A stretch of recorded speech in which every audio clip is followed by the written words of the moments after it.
Hello, this is John from the Han Informer, And I'm Glenn from Fall Ritual. and this is episode 13 of Fall Informer. And today we have special guests, multiple scare actors from the Hotel of Horror, Jessica and Dave. Hey guys, what's going on? How you doing? Thanks for joining us tonight. Yes. Thank you for having us. Yeah, thank you so much for having us. It's a pleasure. Very much is. Awesome. How did you guys get into the haunt industry? All right, you go first. You want me to go first? Yeah, All you right. go first. I actually got into the haunt industry by accident.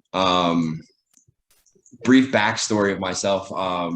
Before my now wife and I got together, I was seeing another girl, and she was very much into like the haunt industry, just as an artist in general. And she saw an advertisement for open auditions at the Hotel of Horror and showed it to me. She said, "We're doing this." And I said, "I'm down. Like, let's do it." I never had it. I don't have any history in acting or anything like that. And I was just like, let's do it. Like, all right. Went up to the audition, killed it. And as they say, like, the rest is history. Awesome. Okay, so me, I've been a performer pretty much my whole life. I've danced, did gymnastics, cheered. I've been on stage since I was 4 years old. And kind of with all that, it was kind of like a perfect storm for who I am now.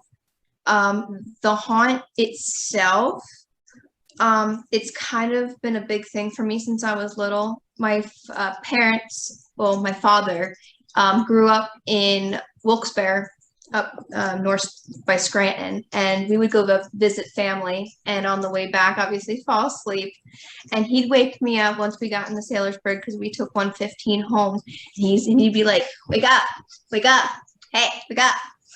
And I'm like, hotel lake house, and I'd be just smacked against the window just like looking. I was so obsessed with this building. And then just 2011, I finally got to go. I didn't even audition because I was in cahoots with Marlo and Dan for 2 to 3 years before that, because I would kept missing auditions, and I kept missing it because shit would come up.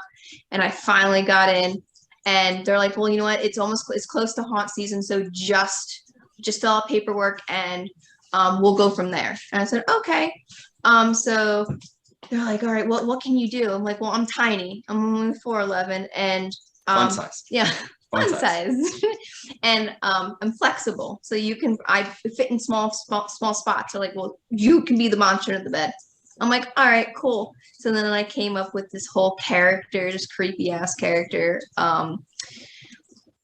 just super fucking brutal. Excuse my language. Super brutal. Because like, when women haunt, I don't know. To me, I feel like the whole haunt and like Halloween and sexiness, I feel like that just doesn't go together. So I'm like super brutal, disgusting, most nastiest thing you can think of. And I've been there, as I said, since 2011, and I'm still going strong. I'm just going to add disgusting as an understatement. More like vile, grotesque. Yeah. More Well, brutal, that's good, because that literally fits the whole theme of Hotel of Horror. Hotel of Horror is completely different from any other haunt out there, where it's just it's the one that creeps me out the most, and you guys have that vibe, so it all works. The disgusting actors in their makeup, so yeah, it definitely fits the whole theme. Nice. Now, I've never been to the Hotel of Horror, and I won't be able to attend this haunt season. Maybe next haunt season. I'd love to. I've seen your brochures for it and it looked really cool. And I looked at your Instagram before this, and you had cool pictures. So I'm definitely excited to hear about your history with this. But just for general curiosity, what have been your personal best scares at any haunt attraction? Any haunted attraction? Yes. Now, our personal scares or ones that like haunts that we've been to personally? You actually being a scare actor and scaring people. Okay.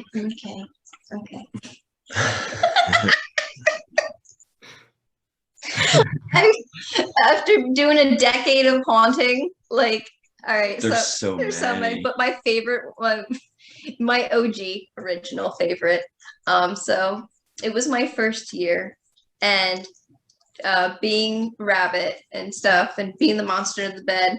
So there was this father and a son. The son had been maybe 13 or 14, wearing basketball shorts. It was beginning of the season, so it was still warm. And he comes, the way the room was set up, you would come in through this side, go around my bed, and then go out this way. And he comes in, he's distracted by things, there's things just all around my room. And I come out, and like this, when I slam this door open, it echoes, it's loud. And I come out and come and doing my thing. And he's like, and I literally made him shit himself.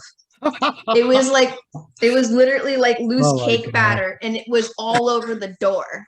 Oh And my God. it was disgusting. We had no idea what happened because it was dark out and it was kind of busy.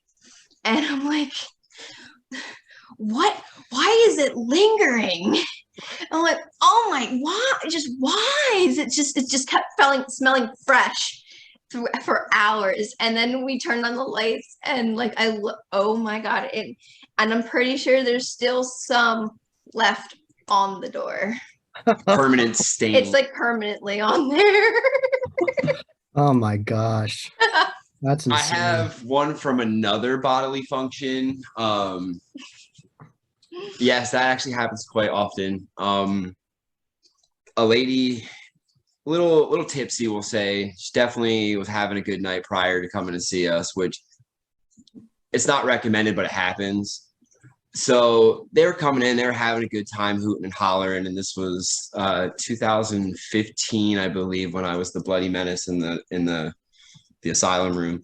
And I jumped on top of the banister, and as I'm going, like, jumping down on these people, scaring them, she just turns around and stares at me with this blank look on her face, and then crossed her legs. And her pants were like a normal, like, khaki color, and you watch the tone of the pants get darker from her midsection down. Oh, And it was, I think, the second night, because I remember Papa Snort, our head of security, coming through with a bag of cat litter saying, "It's the first effing night and you people are making people piss themselves." Sorry. Oops. Whoops. Oops. My bad. Oh my gosh. Right.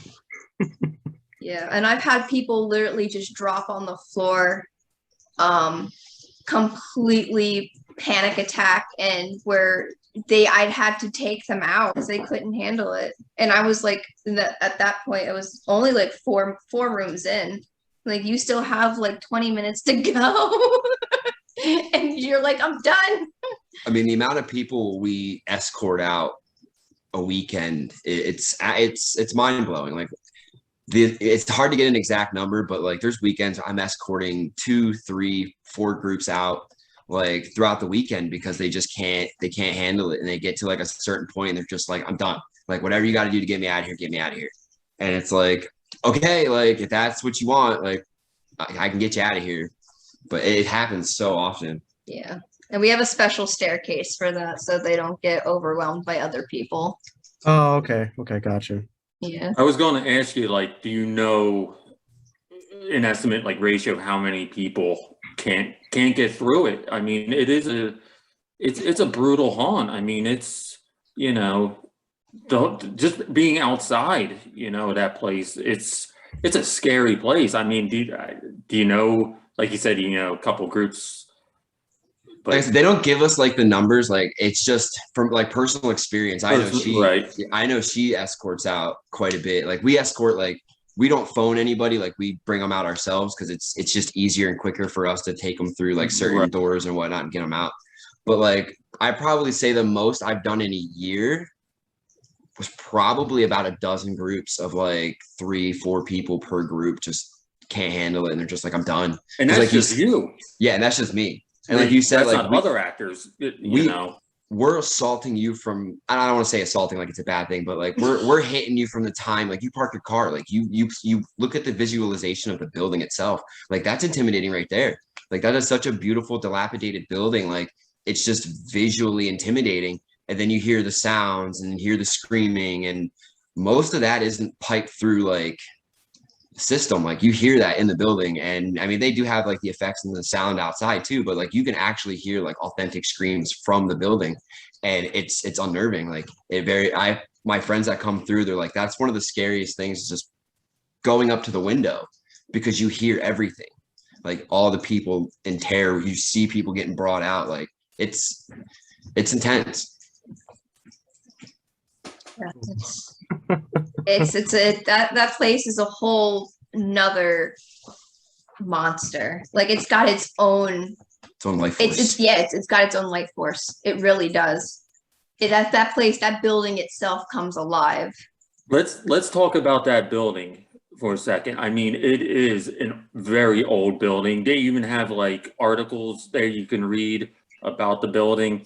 Have you guys personally witnessed or, felt anything or seen being in that building? Her department. Hi. What's going on? So I'm clairvoyant. I'm empathic.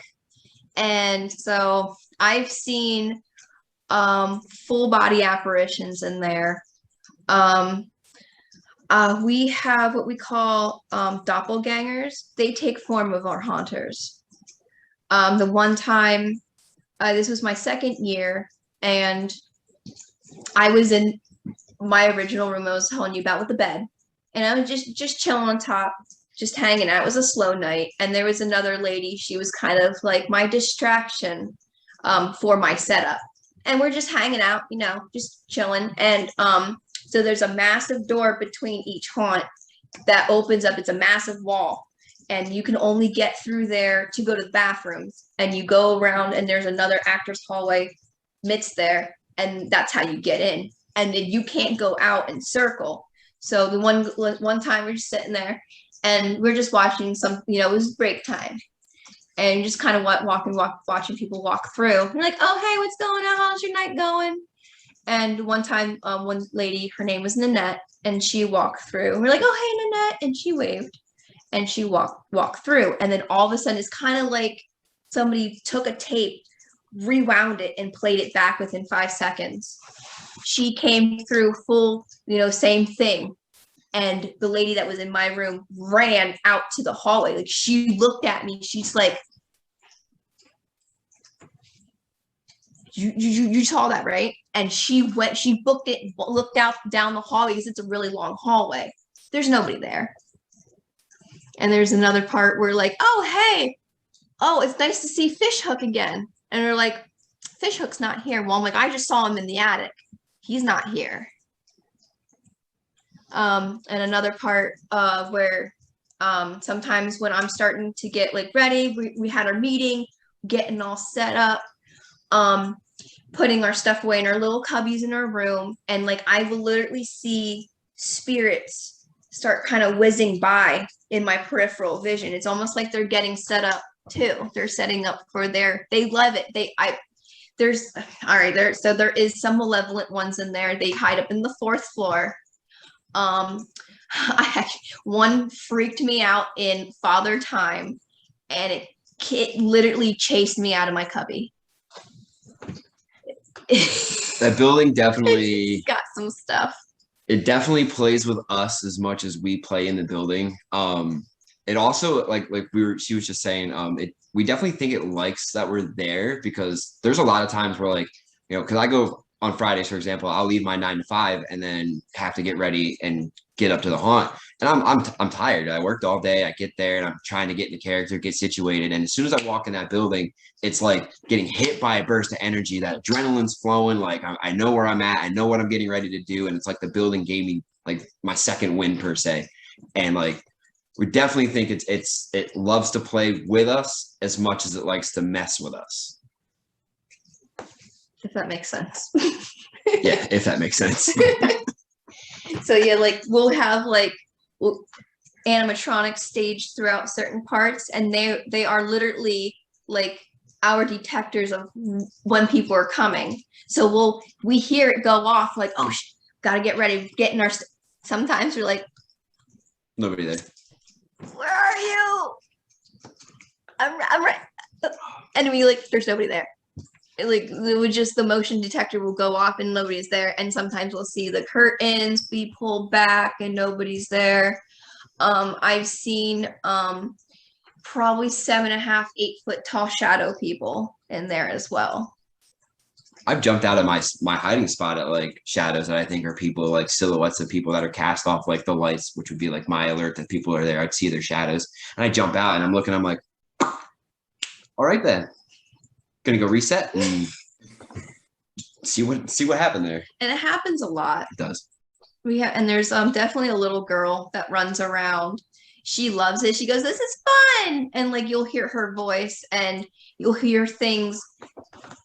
The spirits will mess with the soundtrack. They'll put sounds in it that you're like, because you hear it constantly over and over and over and over again. So you know exactly what it sounds like. And when you hear like something just a split, something different, you know exactly what that is. Mm-hmm. It's Great building. It's great. Awesome. So it's definitely something I want to talk to you about, Jessica, is that you have your own costume company. I'm Yes. curious, how did that originate? Did you start it with the haunt, trying to make your own costumes? How did that start? So I've been sewing since I was 5 years old. My grandmother taught me everything. I've been making doll clothes since I was 8. I've been sewing on the sewing machine since I was 7. I knit, crochet, needlepoint. So that kind of tied in. I've been making my own costumes since I was 14. I used to watch the little Travel Channel documentaries on Halloween Horror Nights in Florida, like The Art of the Scare. That's probably one of my favorite documentaries of all time because it's definitely, it breaks everything down for you. But like I would see all these different costumes and I'm like, I can make that. And I would sit there and I literally hand doodle everything. Like it's not spray paint because I see a lot of these places, companies online do spray paint. They spray paint everything. I literally sit there with all these paintbrushes and the fabric is my canvas. And I sit there and I just like nitpick everything, going with another color and then another color, and as I layer everything. But my love for sewing and haunting kind of just formed its own little thing. Awesome. Not only you guys are you're married, but you actually got married at the haunt. You got married at the Hotel of Horror. I mean, did you want to talk about your wedding? Story? Yeah. I like when you tell that. We actually just talked about this before we got into this call. And she was like, I really like you to tell a story if they ask. I was like, all right, like, okay. So I'm going to go back, like, before her and I actually, like, got together. Because like I was saying before, I was with this girl for 7 years, and she ended up cheating on me, which was eventually the greatest thing that ever happened to me. But her and I were always friends because I've been there for 8 years. She's been there for, this will be her 11th year, if I'm not mistaken. And so her and I have always collaborated, like, professionally during the season and whatnot. But I've always had this, like, Hollywood style crush on her. She was the only one, as I would go through as a patron, that got me to kind of go like, what did I just see? Like, always make me, because I'm jaded when it comes to like haunts and horror and stuff like that. So I know it's like, but she would always be the one that would get me to go like a human came up with this? Like, are you kidding me? Like, you're disgusting. You're gross. Like, so I always had this like weird Hollywood crush on her, but I never acted on it. So 3 years into the season, or into our haunt career, my haunt career, I became single. She was single. And one day she messaged me during the off season and was like, we should hang out sometime. Figuring it was professional, hung out, and we collaborated a little bit and eventually started dating. So a few years gone by, we started getting more serious, started living together, and the haunt being a big part of who we are. when I decided to propose to her, we're open on Halloween. And like we always perform on Halloween, doesn't matter what day of the week it is, we're always open on Halloween. I pulled Marlo and Dan, who we call Mama and Papa. I pulled them aside and I said, hey, like, I want to propose to Jess. I want to do it here. And they were so happy to have it happen. Like her and I, Marlo and I communicated frequently how I wanted to do it, how I wanted to go about it. And she pulled the strings that needed to be pulled. And basically the setup was, I have a bad habit of throwing my body into my performances, and I get hurt frequently. Like I hurt my leg, I broke my finger, like scrapes, bruises, bleeding, like it happens. Like I get so into my character that it's mind, body, and spirit, like I put into it. And so I pulled Papa Snort and I said, I need you to go down and tell Jess that I hurt myself. And he's like, what? I was like, I don't care how you can make it serious as you want. I don't care. Just tell her I hurt myself and you need her to come up. And I want her to come up. So he's like, she's going to be pissed. And I said, I don't care. I don't care. He's like, all right, dude. So he goes down and the show lights were still on. Like that was the end of the night. The show lights were still on. And he goes down and tells her that I got hurt and brings her upstairs into the attic where I was performing. And she comes in, you were wearing those white out mesh contacts, right? So she's completely blind anyway. So even with these flashy lights, like it didn't help at all because she can't see for shit. Excuse my language. And they popped the regular lights on and I became this blubbering, disgusting mess of a man and got down on my one knee and recited blubbered the only thing I could think of, and which I can't remember, but I remember being like just word vomit, complete word vomit. And I'm bawling my eyes out. I present the ring to her in a severed baby doll's head that I got from the nursery downstairs. It was actually my room. It was her room. Yeah. We should have grabbed it actually. I could have showed them. She'll go grab it real quick. Awesome. But yeah, they let me keep it, which was cool. Yeah, I took the doll out of her room in the nursery and I cut a hole or like a slit in the mouth and put the ring in the mouth and presented it to her that way. This thing. Oh, cool. So yeah. Awesome. Shout out to Rachel for helping me with that one because she was my my haunter in disguise, covering breaks and swiping the doll head for me. So shout out to Rachel on that one. Yeah, and she said yeah, and it was like such a surreal moment. Like I never thought like for any reason whatsoever that she was going to say yes to marrying a schmuck like me, but we're married. So we kind of had to shotgun a wedding in a matter of speaking. My father recently passed, or 2 years ago now, passed away from leukemia and cancer. And I wanted him to see me get married. So we started talking about it in August 2 years ago, because actually in 8 days will be our 2-year anniversary. So we were talking about it in August and trying to figure out a way to like make it happen ASAP. Again, shout out to the Hotel of Horror because they came in clutch for us. Like we reached out to Mama and Papa and asked them if there was a way that we could get married at the haunt, and without hesitating, they offered us the theater. And I mean, we were limited to 25 people, which was fine because we were just trying to do like something small, something quick for us, because of my dad and his condition. So everything just kind of fell together so fast. And 90% of the people I asked, like planning a wedding, they said it's an effing nightmare. Dude, it was the easiest wedding I ever planned in my life. Or the only wedding I hope to ever plan in my life too.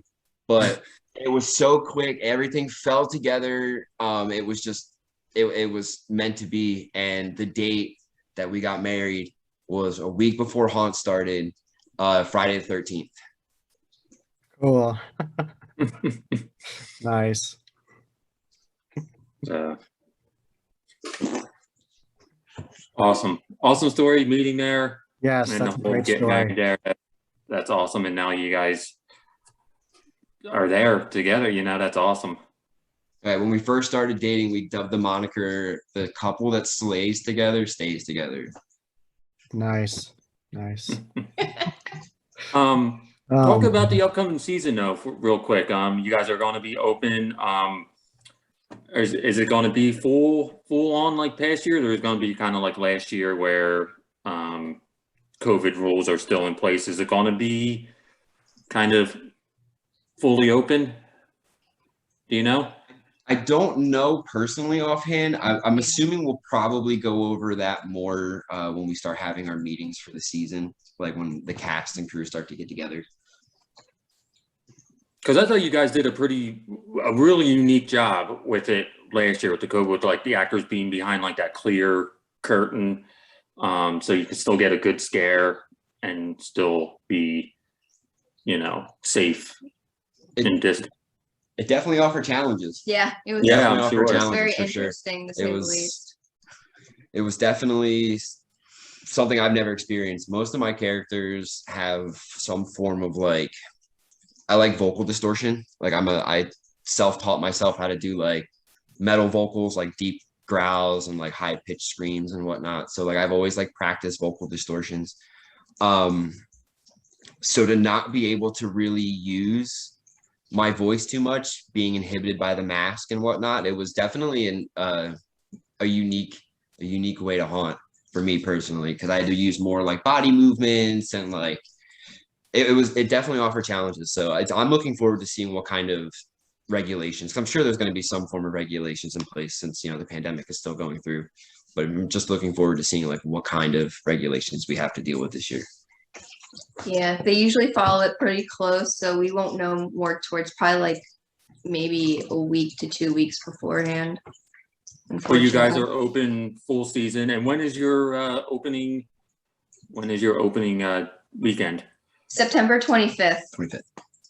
25th. I'm assuming that Halloween. That Halloween's on Sunday, and Actually, November 6th. Yeah, the first. Oh, the you first, go extended. Okay. Yeah, we usually go the first week of November too. The first weekend. Okay, awesome. So plenty of weekends for people to get out there and check you guys out. Is that a thing? Is that a thing? Are you told kind of like what characters to do, or what? Because when you said like what doing with your voice, I noticed that that's a lot of actors there that do that. They're just not the typical screaming. They're not the typical trying to talk. It's a lot. There's a lot of actors that do that voice growling and just these like weird sounds with their voice. Is that something that's discussed, or is that just every character it just so happens to be like that? So when we are assigned a room, we have a full range of what we can do. Like we create our own character, we create like our own costume. Everything is to us. We don't have a company that comes in, or other people, or like makeup artists. Like there's Penhurst, like some of the bigger haunts, they have their teams. They have costuming teams, and then they have makeup teams. We have a little costuming room if you need some like extra stuff, but no, it's like it's all handmade by us. Everything's done by us. So each actor has like that's their decision to do this crazy, growling, That's weird, awesome. spoken. Yeah, the actors there are definitely unique in that aspect. I think I even said that on my review last year that these actors aren't just going to be like boo, or just it's going to be like this is messed up, man. What they're doing here is messed up, and you can hear them from other rooms, and you can hear it just all over, and it's unique what you guys are doing out there. It definitely is. I'll tell you what, I work there and it disturbs me what these people come up with. Oh heck yeah. Like, and I'm not just saying that to like hype us up or anything. Like there's times where, and I'm gonna curse here, and I'm like, what the fuck is wrong with you? And then they'll look at me and they'll be like, bro, like, what's wrong with you? And you're doing the same thing. I'm like, true. I'm like, all right, you got me. True. Like, I'm like, what did you do to come up with that? Like, how did you come up with that? And it's usually like it just did. Like this might sound weird to say, but it's one of those things like if you know, you feel it. Like you feel the character. Like that's the one thing I love about like the range that we have is like it's easy for us to get into character because it's our character. We built that character. We established that character. We come up with the mannerisms, the way you move, the way you talk. We don't have a script. Like nobody says, all right, I need you, Dave, I need you to be a pirate today and you're going to work this room. It's not like it'd be so much harder for me having no like theatrical background to be able to take a script and portray it like you wanted it if you were like a director. You know what I mean? It's easier for me to be able to design, develop, and in a gross matter of speaking, birth my own character and portray me in that weird setting of horror elements. I don't know how I'm trying to word it, but like I say it's like the greatest job in the world because I get to be publicly inappropriate in an appropriate setting. And it's like, and I don't mean that to sound like foul or anything like that, but just I can't say to you in person, I'm going to gut you. But if you come through the haunt, I can say that, and you're gonna laugh about it or get scared or whatever. That's what I mean by that. But it's easier for me personally to get into a character that I built. Gotcha. Are there any final thoughts you have? Because you've said a lot of really cool things, like that whole marriage story. That was awesome. Oh, thank you. Everybody says you guys are like relationship goals. I'm like, well, you just have to find your Morticia. Like that's nice. The whole thing. Like you just have to find your Tish. Like we're yin and yang. Like it's ridiculous. Like when people ask like if soulmates exist, yes. This one. Awesome. Yeah, I don't know if I can probably. I actually got the hotel tattooed on me. You're have to get really close. Wow. Whoa. Holy cow. And then I have the tree. This was the picture. If you go on my Facebook, I might be able to send it to you. But this is a picture how should I put it? Pre-cement. You know how the outside is cement? This is a Victorian manor house. This is underneath that cement. Okay. And I have the tree, that big tree that's on the side. That's the baby. That's it when it was a baby. And then I have my tombstones because there's actually still bodies in the basement. And there's 3 of them. And I have all 3 of them on my arm. Cool. Yeah. That is dedication to a haunt right there. I mean, as I said before, like that building's meant a lot to me since I was little. It's a huge part of us. Yes. Her more than me, but us as a couple too, for sure. Yeah. Home away from home. I can't stress enough that everyone should go check out Hotel of Horror. It's a fantastic haunt. It's one of the creepiest haunts probably the creepiest haunts I've ever been to. Last year I went in by myself. If you have the opportunity to go in by yourself, do it because you will lose your mind going through it by yourself. I probably called you a psychopath, by the way. I usually call people psychopaths that come through by themselves. I'm like, what are you, a fucking psycho coming through this place by yourself? Like, what's wrong with you? Probably. Even the lady taking my tip, she's like, it's just you? Like, it's just you guys? Like, yeah, it's just me. And so I highly recommend checking it out. September 25th to November 6th? Something like that, yeah. Yep. First weekend of November is when we end. Last weekend of September. Yeah, I think it's the last weekend of September, and then the first weekend of November. And Halloween night, which I believe is... Halloween night's a Sunday. Oh, it's a Sunday, so we're over anyway. Awesome. Well, thank you so much thank you for having us, telling us your story, and go check out Hotel of Horror. Yes. And I was John from the Haunt Informer. I'm Glenn from Fall Ritual. And this was episode 13 of Fall Informer. And until next time, happy hauntings.